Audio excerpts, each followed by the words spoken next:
नमस्कार। हमारे इस विशेष सांकेतिक समाचार में आप सभी दर्शकों का स्वागत है। मैं हूं साइमा खान। मेरे साथ है मेरी सहयोगी बीना सिंह, जो अगले आधे घंटे में आपको सांकेतिक भाषा में समाचार बताएंगी। शुरुआत करते हैं हेडलाइंस से।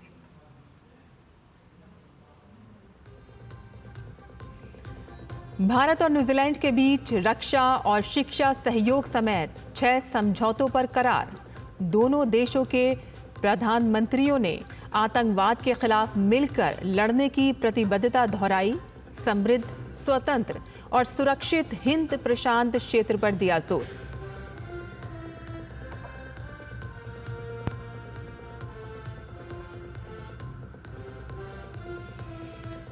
दिल्ली में आज से रायसीना डायलॉग की शुरुआत। पीएम मोदी करेंगे उद्घाटन। 125 देशों के प्रतिनिधि ले रहे हैं हिस्सा। इस बार के डायलॉग का विषय काल चक्र, people, peace and planet.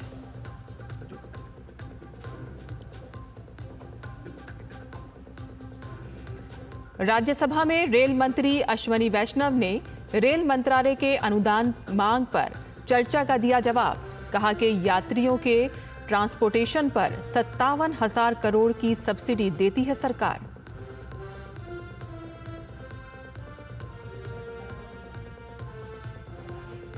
Tamil Nadu में शराब की खुदरा सरकारी दुकानों में कथित अनियमितताओं पर मचा घमासान। स्टालिन सरकार के खिलाफ भाजपा का विरोध प्रदर्शन। प्रदेश अध्यक्ष अन्नामलाई और कई प्रमुख नेताओं को पुलिस ने किया गिरफ्तार।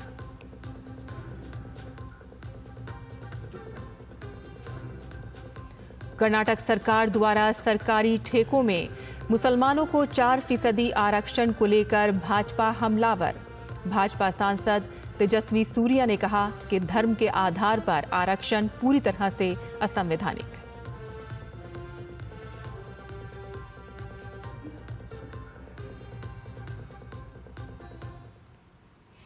और अब समाचार विस्तार से। प्रधानमंत्री नरेंद्र मोदी और न्यूजीलैंड के प्रधानमंत्री क्रिस्टोफर लक्सन के बीच बातचीत के बाद भारत और न्यूजीलैंड ने रक्षा सहयोग संबंधी समझौतों पर हस्ताक्षर किए हैं, जिसमें खेल, बागवानी और शिक्षा के क्षेत्र में सहयोग शामिल हैं। बातचीत के दौरान पारस्परिक रूप से लाभकारी भारत न्यूजीलैंड एफटीए पर बातचीत शुरू करने का निर्णय लिया गया। दोनों देशों के बीच एक परस्पर लाभकारी फ्री ट्रेड एग्रीमेंट पर नेगोशिएशंस शुरू करने का निर्णय लिया गया है। इससे आपसी व्यापार और निवेश के पोटेंशियल को बढ़ावा मिलेगा। डेयरी, फूड प्रोसेसिंग और फार्मा जैसे क्षेत्रों में आपसी सहयोग और निवेश को प्रोत्साहित किया जाएगा। रिन्यूएबल एनर्जी और क्रिटिकल मिनरल क्षेत्रों में आपसी सहयोग को हमने प्राथमिकता दी है। फॉरेस्ट्री और हॉर्टिकल्चर में संयुक्त रूप से काम किया जाएगा। मुझे विश्वास है कि प्रधानमंत्री के साथ आए बड़े बिजनेस डेलीगेशन को भारत में नई संभावनाओं को देखने और समझने का अवसर मिलेगा। दोनों देशों के नेताओं ने आतंकवाद के खिलाफ लड़ाई को जारी रखने का आह्वान किया। प्रधानमंत्री नरेंद्र मोदी ने कहा कि दोनों देश आतंकवादी, अलगाववादी और कट्टरपंथी तत्वों के खिलाफ लड़ाई में सहयोग करना जारी रखेंगे। आतंकवाद के खिलाफ हम दोनों एक मत हैं। चाहे 15 मार्च 2019 का क्राइस्ट चर्च आतंकी हमला हो या 26 नवंबर 2008 का मुंबई हमला, आतंकवाद किसी भी रूप में अस्वीकार्य है। आतंकी हमलों के दोषियों के खिलाफ कड़ी कार्रवाई आवश्यक है। आतंकवादी, अलगाववादी और कट्टरपंथी तत्वों के खिलाफ हम मिलकर सहयोग करते रहेंगे। इस संदर्भ में न्यूजीलैंड में कुछ गैर कानूनी तत्वों द्वारा भारत विरोधी गतिविधियों को लेकर हमने अपनी चिंता साझा की। हमें विश्वास है कि इन सभी गैर कानूनी तत्वों के खिलाफ हमें न्यूजीलैंड सरकार का सहयोग आगे भी मिलता रहेगा। प्रधानमंत्री नरेंद्र मोदी ने मुक्त, सुरक्षित और समृद्ध हिंद प्रशांत क्षेत्र की वकालत की। उन्होंने कहा कि दोनों देश विकासवाद की नीति में विश्वास रखते हैं। फ्री, ओपन, सिक्योर और प्रॉस्परस इंडो पैसिफिक का हम दोनों समर्थन करते हैं। हम विकासवाद की नीति में विश्वास रखते हैं, विस्तारवाद में नहीं। इंडो पैसिफिक ओशन इनिशिएटिव से जुड़ने के लिए हम न्यूजीलैंड का स्वागत करते हैं। इंटरनेशनल सोलर अलायंस के बाद CDRI से जुड़ने के लिए भी हम न्यूजीलैंड का अभिनंदन करते हैं। भारत और न्यूजीलैंड के बीच प्रतिनिधि मंडल स्तर की बातचीत के दौरान न्यूजीलैंड के PM क्रिस्टोफर लक्सन ने कहा कि भारत के साथ नए क्षेत्रों में सहयोग बढ़ाया जाएगा। इस दौरान उन्होंने भारत में डिप्लोमेटिक संबंधों को और मजबूत करने की बात भी कही। And so to give effect to the various areas of new cooperation, my government has also confirmed that we will need more people on the ground in India. And that is why New Zealand is looking to increase our diplomatic footprint in India by more than 60%, underscoring our commitment to the relationship and our ambition to see it grow even further. And it is also my great pleasure to be able to announce Dr. Samir Saran, President of the Overseas Research Foundation and organiser of the Raisina Dialogue with Dr. Jay Shankar, to be the next Prime Minister's Fellow from India. And I look forward to welcoming Dr. Saran to New Zealand and building even stronger engagement between New Zealand and India on critical issues facing the Indo-Pacific. So finally, can I just say again, thank you, Prime Minister Modi, for hosting me and my delegation so generously and with so much hospitality. We do look forward to broadening and deepening the relationship between our two great countries. And I also, of course, offered to reciprocate Prime Minister Modi's warm and generous hospitality by inviting him to New Zealand. और इससे पहले New Zealand के प्रधानमंत्री Christopher Luxon ने अपने 5 दिवसीय भारत दौरे पर PM मोदी के साथ हैदराबाद हाउस में मुलाकात की। न्यूजीलैंड के प्रधानमंत्री की यात्रा का उद्देश्य नई दिल्ली के साथ द्विपक्षीय व्यापार और आर्थिक संबंधों को और मजबूत करना है।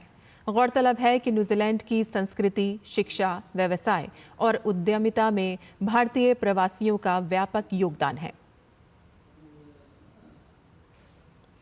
भारत का प्रमुख कूटनीतिक सम्मेलन रायसीना डायलॉग आज से दिल्ली में शुरू हो रहा है। विषय कालचक्र, लोक, शांति और पृथ्वी है। डायलॉग का 10वां संस्करण होगा। रायसीना डायलॉग भू राजनीति और भू अर्थशास्त्र पर भारत का प्रमुख सम्मेलन है, जो अंतर्राष्ट्रीय समुदाय के सामने आने वाले सबसे चुनौतीपूर्ण मुद्दों को संबोधित करने के लिए प्रतिबद्ध है। इसमें वैश्विक स्तर पर चुनौतीपूर्ण मुद्दों पर चर्चा होगी। प्रधानमंत्री नरेंद्र मोदी इसका उद्घाटन करेंगे। न्यूजीलैंड के PM क्रिस्टोफर लक्सन मुख्य अतिथि होंगे और कार्यक्रम को संबोधित करेंगे। 6 मुख्य विषयों पर विचार मंथन होगा। लगभग 125 देशों के प्रतिनिधि शामिल होंगे और कम से कम 20 देशों के विदेश मंत्री हिस्सा लेंगे। सैन्य कमांडर, उद्यमी, शिक्षाविद, रणनीतिक विशेषज्ञ, थिंक टैंक की मौजूदगी देखने को मिलेगी। कुल मिलाकर इस डायलॉग में राजनीति की बाधाएं, ग्रीन ट्रायलेमा को हल करने, डिजिटल पृथ्वी, मिलिटेंट मार्केटिलिज्म, टाइगर की तरह से फुर्तीली नई योजनाओं का विकास, शांति, इसके उत्प्रेरक संस्थान और नेतृत्व में निवेश जैसे विषयों पर बातचीत होगी। रायसीना डायलॉग 2025 के तहत विदेश मंत्री डॉक्टर एस जयशंकर ने स्लोवेनिया की विदेश मंत्री तंजा फोजोन से मुलाकात की। इस दौरान भारतीय विदेश मंत्री ने वैश्विक चुनौतियों के मद्देनजर UN सिक्योरिटी काउंसिल मेंबर के तौर पर उनके काम की सराहना की।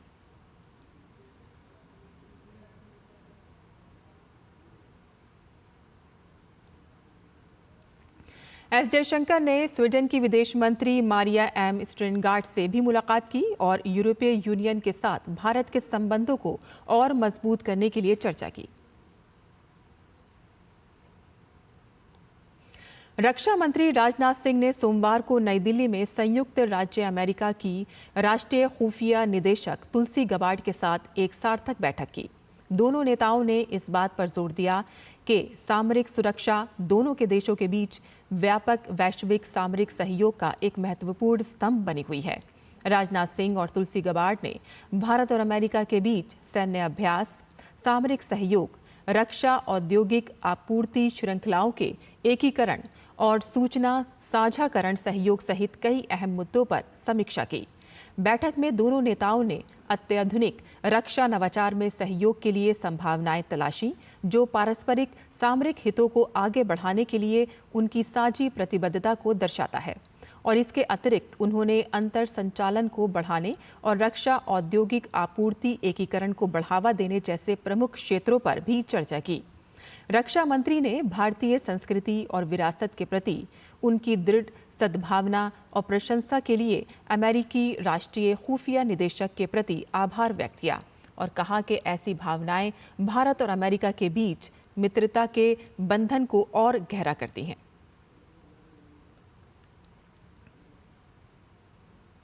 रेल मंत्री अश्वनी वैष्णव ने राज्यसभा में 2025-26 के लिए रेल मंत्रालय के अनुदानों की मांगों पर चर्चा का जवाब दिया। रेल मंत्री ने कहा कि भारतीय रेल इस वर्ष माल ढुलाई के लिहाज से चीन और अमेरिका के बाद तीसरे नंबर पर रही है। ये हर देशवासी के लिए गौरव की बात है। रेल मंत्री ने RRS फंड से फुट मसाजर लगाए जाने को लेकर उठाए सवाल पर कहा कि ये लोको पायलट के लिए लगाए गए हैं, जो बहुत कठिन परिस्थितियों में वाइब्रेशन के बीच घंटों खड़े होकर ड्यूटी करते हैं। रेलवे ने कई बड़े माइलस्टोन्स अचीव किए। इस वर्ष 31 मार्च को जो ये वर्ष कंप्लीट हो रहा है, इसमें भारतीय रेलवे वर्ल्ड के टॉप 3 देश में शामिल होगा। कार्गो की कैरिंग 1.6 बिलियन टन इस साल का कार्गो कैरी होता है। यूएस का भी करीब करीब 1.6 बिलियन है और चाइना का करीब इससे ज़्यादा है। तो चाइना, यूएस और इंडिया, ये 3 देश टॉप 10 में इस बार शामिल हो रहे हैं। ट्रैक कंस्ट्रक्शन 34,000 किलोमीटर क्रॉस किया है, जो कि जर्मनी के पूरे नेटवर्क से ज़्यादा है। रेल मंत्री अश्वनी वैष्णव ने यूपीए सरकार के समय के एक्सीडेंट के आंकड़े भी गिनाए और कहा कि हर एक एक्सीडेंट के बाद हम उसकी गहराई में जाते हैं और असली वजह का पता लगाकर ये सुनिश्चित करने की कोशिश करते हैं कि ऐसा दोबारा ना हो। उन्होंने जोर देते हुए कहा कि यात्रियों के ट्रांसपोर्टेशन पर 57,000 करोड़ की सब्सिडी सरकार देती है, जबकि दूसरे देशों की तुलना में देश में रेलवे का किराया बहुत कम है। ओवरऑल अगर हम रेलवे की फाइनेंशियल कंडीशन को समझें तो पैसेंजर्स में सब्सिडी देते हैं और कार्गो यानी फ्रेट से थोड़ी बहुत कुछ कमाई होती है। पैसेंजर में अगर हम देखें, कॉस्ट है हमारी रेलवे की कॉस्ट है करीब ₹1.38 अगर एक पैसेंजर को 1 किलोमीटर तक लेके जाना है। किराया लेते हैं केवल 73 पैसे का। और ये सब्सिडी कुल मिला के FY फाइनेंशियल ईयर 22-23 में देखें तो 57,000 करोड़ के आसपास थी। और FY 23-24 के प्रोविजनल फिगर्स आए हैं, फाइनल रिकंसाइल हो रहे हैं। इसमें 55 से लेके 60,000 करोड़ का टोटल सब्सिडी, ये सोशल ऑब्लिगेशन है। केंद्रीय कृषि मंत्री शिवराज सिंह चौहान ने बिल गेट्स और उनकी टीम के साथ कई अहम मुद्दों पर चर्चा की। बातचीत में कृषि, ग्रामीण विकास, महिला सशक्तिकरण, खाद्य सुरक्षा और कृत्रिम बुद्धिमत्ता जैसे विषयों पर विशेष ध्यान दिया गया। उन्होंने बताया कि गेट्स फाउंडेशन इन क्षेत्रों में वैश्विक स्तर पर कार्य कर रहा है और भारत में भी सहयोग को लेकर सहमति बनी है।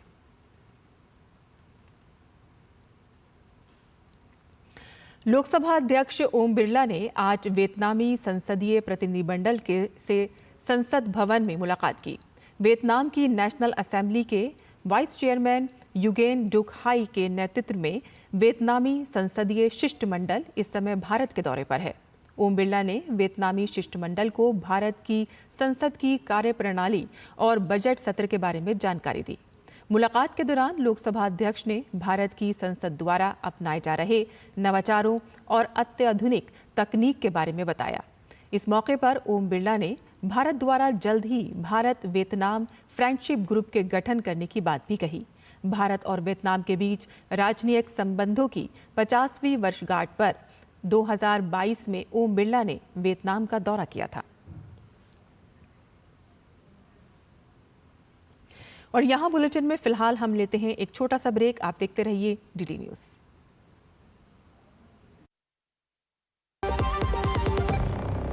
जब धरती चीर कर निकलता है लोहे का पत्थर और मिलता है मोंगिया के जोश से, फिर तपता है, पिघलता है और बनता है फौलाद। अब होता है सरिया सारी खूबियों के साथ।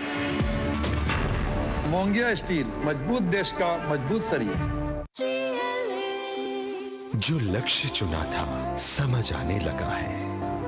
GLA यूनिवर्सिटी, उच्च लक्ष्य की निश्चित प्राप्ति।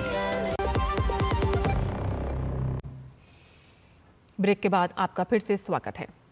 तमिलनाडु में राज्य सरकार के स्वामित्व वाली शराब कंपनी तमिलनाडु राज्य विपणन निगम में कथित घोटाले को सियासत परवान पर है। भाजपा ने मामले में मुख्यमंत्री MK स्टालिन सरकार के खिलाफ मोर्चा खोल दिया है। इस बीच कथित TAS-MAC घोटाले को लेकर भाजपा के विरोध प्रदर्शन से पहले पुलिस ने चेन्नई में भाजपा के प्रदेश अध्यक्ष K अन्नामलाई, भाजपा नेता तिमिलिसाई सुंदरराजन को कई समय दिग्गजों को हिरासत में ले लिया। TAS-MAC घोटाला 1000 करोड़ रुपए से अधिक का है। अन्नामलाई ने DMK नेता बालाजी के मंत्री बने रहने पर सवाल उठाया है। अन्नामलाई ने कहा कि ये 1000 करोड़ रुपए से अधिक का है। सेंथिल बालाजी हर घोटाले में शामिल हैं, वे सरगना हैं। सुप्रीम कोर्ट ने सवाल उठाया है कि क्या उन्हें मंत्री बने रहने का नैतिक अधिकार है। बालाजी को शराब मंत्री करार देते हुए भाजपा नेता ने कहा कि तमिलनाडु के मुख्यमंत्री MK स्टालिन ने जेल से रिहा होते ही बालाजी को मंत्री पद पर बहाल कर दिया। अन्नामलाई ने कहा कि TAS-MAC घोटाला दिल्ली शराब घोटाले से भी बड़ा है।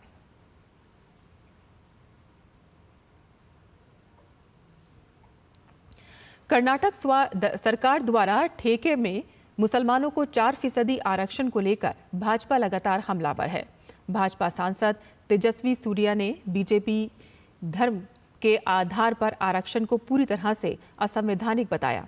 उन्होंने इसका विरोध करते हुए कर्नाटक सरकार से इस फैसले को वापस लेने की मांग की। The Siddaramaiah government in the budget last week has proposed to introduce a 4% reservation in government tenders by amending the KTPP Act. This move is not only patently unconstitutional, also something that the framers of this constitutions had rejected outright even at the time of forming of the constitution. This is also an idea that, quoting the words of Dr. Baba Saheb Ambedkar, has the potential to balkanize India. The Bharatiya Janata Party firmly opposes this proposed unconstitutional move and demands from the Siddaramaiah government to immediately roll back this proposed unconstitutional misadventure. Tejasvi Surya ने कहा कि धर्मनिरपेक्षता का दावा करने वाली Congress vote bank के लिए धर्म के आधार पर आरक्षण दे रही है और इसे असंवैधानिक बताते हुए तेजस्वी सूर्या ने कहा कि कांग्रेस की तुष्टीकरण की राजनीति का बाबा साहेब अंबेडकर ने भी विरोध किया था। You claim to be a practitioner of secularism. Is this the brand of secularism that the Constitution of India and Baba Saheb Ambedkar envisaged for the country, where benefits of reservations are taken away from SC/STs and given over to minority Muslims? When the idea of reservations for minorities on the basis of religion was mooted during the framing of the Constitution, Baba Saheb Ambedkar had opposed this idea tooth and nail with these words. In 1949, while discussing this very idea, Ambedkar had said on the floor of the Constituent Assembly that the reservation of seats for religious minorities on the basis of religion is a fatal dose for the country. Delhi के जंतर मंतर पर मुस्लिम personal law board द्वारा किए जा रहे धरना प्रदर्शन पर वक्फ संशोधन विधेयक पर गठित जेपीसी के अध्यक्ष जगदम्बिका पाल ने कड़ी आपत्ति दर्ज की है। उनका कहना है कि किसी भी मुसलमान को इससे 1 इंच भी जमीन का नुकसान नहीं होगा, बल्कि गरीब और पसमानदा मुसलमानों को इससे सीधा लाभ होगा। डीडी न्यूज़ के संवाददाता ऋषि कुमार से खास बातचीत में उन्होंने कहा कि मैं चुनौती देता हूं विपक्ष को कि इससे किसी को भी कोई भी नुकसान नहीं हो सकता। वक्फ संशोधन बिल को लेकर तमाम बातें हो रही हैं। ऐसे में जो बोर्ड है, मुस्लिम पर्सनल लॉ बोर्ड है, और इन लोगों का जो कहना है कि ये इसके खिलाफ पहले भी थे और सरकार ने इसके मामले में उनके साथ गलत किया। लेकिन हमारे साथ इस समय वक्फ संशोधन विधेयक से संबंधित जो जेपीसी बनी थी उसके चेयरमैन जगदम्बिका पाल जी हैं। पाल साहब, जिस तरीके से आज प्रदर्शन करने की बातें हो रही हैं और प्रदर्शन किया जा रहा है, सारी बातें तो जेपीसी में आ ही गई थी, क्या मसला है? हमने उस all India Muslim personal law board को बुलाया भी था और उनको 4 घंटे हमने सुना और जमायत उलमा हिंद को बुलाया। जब सभी को बुलाया, सारे स्टेक होल्डर्स के साथ डिस्कस किया, विपक्ष के जो सांसद जा रहे हैं उनको हमने उनके व्यूज को रिकॉर्ड किया है और यहाँ तक कि अपनी रिपोर्ट दिया। उसके साथ जो डिसेंट नोट है वो भी हमने लगाया 228 पेज का। तो इतनी बड़े डिसेंट नोट के साथ लोकतांत्रिक प्रक्रिया में उस जेपीसी की रिपोर्ट है और इसके बावजूद भी देश के लोगों को या तो गुमराह कर रहे हैं, या तो कोई सियासी तकरीर है, या विपक्ष के लोग अपने अस्तित्व को बचाने के लिए, अल्पसंख्यक के तुष्टीकरण के लिए, वोट की राजनीति के लिए गए हैं। नहीं तो ये विरोध क्यों हो रहा है? मैं चुनौती देता हूं कि अगर इससे कहीं भी उस वक्फ की संपत्ति को और ट्रांसपेरेंट ढंग से एडमिनिस्ट्रेट करने के बजाय अगर कहीं कोई नुकसान हो तो मैं उसका जवाब देने के लिए तैयार हूँ। एक चीज और कही जा रही है कि इससे सरकार जमीन हड़पने की प्रक्रिया शुरू करना चाहती है। इस तरीके के जो आरोप देश के आम अल्पसंख्यकों को गुमराह किया जा रहा। अभी तक वक्फ की प्रॉपर्टी को खुर्द बुर्द केयरटेकर करते थे, मुतवल्ली करते थे। ये कानून पास होगा तो इससे निश्चित तौर से सरकार के द्वारा लाए गए कानून से आम गरीब मुसलमान के लोगों को फ़ायदा मिलेगा। अनाथ बच्चों को, विधवाओं को कहीं 1 इंच कोई कब्रिस्तान या मस्जिद नहीं कोई कब्जा करने जा रही सरकार। कहाँ प्राविधान बता दें। तो हमने बात की जगदम्बिका पाल जी से, जिनका कहना है कि इस कानून के बनने से जो गरीब मुसलमान हैं, जो पसमानदा मुसलमान हैं, उन सबको लाभ होगा और विपक्ष सिर्फ सियासत कर रहा है। कैमरामैन विक्की के साथ ऋषि कुमार, डीडी न्यूज़, दिल्ली। उत्तर प्रदेश के मुख्यमंत्री योगी आदित्यनाथ ने सहारनपुर जिले में मुख्यमंत्री युवा उद्यमी विकास अभियान और विभिन्न जन कल्याणकारी योजनाओं के तहत ऋण वितरण समारोह में हिस्सा लिया। मुख्यमंत्री योगी आदित्यनाथ ने अपने संबोधन में प्रयागराज में हाल ही में संपन्न हुए महाकुंभ का भी जिक्र किया। उन्होंने कहा कि प्रयागराज की धरती पर 66 करोड़ से ज्यादा श्रद्धालु आए। महाकुंभ में हर कोई आया। किसी ने नाविक का काम किया, किसी ने सफाई कर्मचारी का काम किया। उन्होंने अच्छी कमाई की क्योंकि उनकी नीयत साफ थी। उन्होंने बताया कि डबल इंजन की सरकार में जनहित और राष्ट्रहित सर्वोपरि है। साथ ही सहारनपुर में बनने जा रहे विश्वविद्यालय पर योगी आदित्यनाथ ने कहा कि इसके बाद सहारनपुर को एक विशेष पहचान मिलेगी। विश्वविद्यालय सहारनपुर को एक नई पहचान। डबल इंजन की सरकार जब कार्य करती है तो उसके लोकहित और राष्ट्रहित सर्वोपरि है। महाकुंभ का आयोजन अभी हुआ 13 जनवरी से लेकर 26 फरवरी के 45 दिन के आयोजन। 66 करोड़ से अधिक श्रद्धालु प्रयागराज की धरती पर। वहां पर हर एक क्षेत्र से जुड़े हुए व्यक्ति ने कुछ भी काम धंधा शुरू किया, करोड़ों करोड़ कमाए उन्होंने, करोड़ों रुपया कमाया। यानी नियत साफ भी, पैसा भी कमाया। तो हमारा ये विशेष बुलेटिन यही समय पर समाप्त होता है। मुझे और मेरी सहयोगी बीना सिंह को अब अनुमति दें। नमस्कार। आप देखते रहिए डीडी न्यूज़।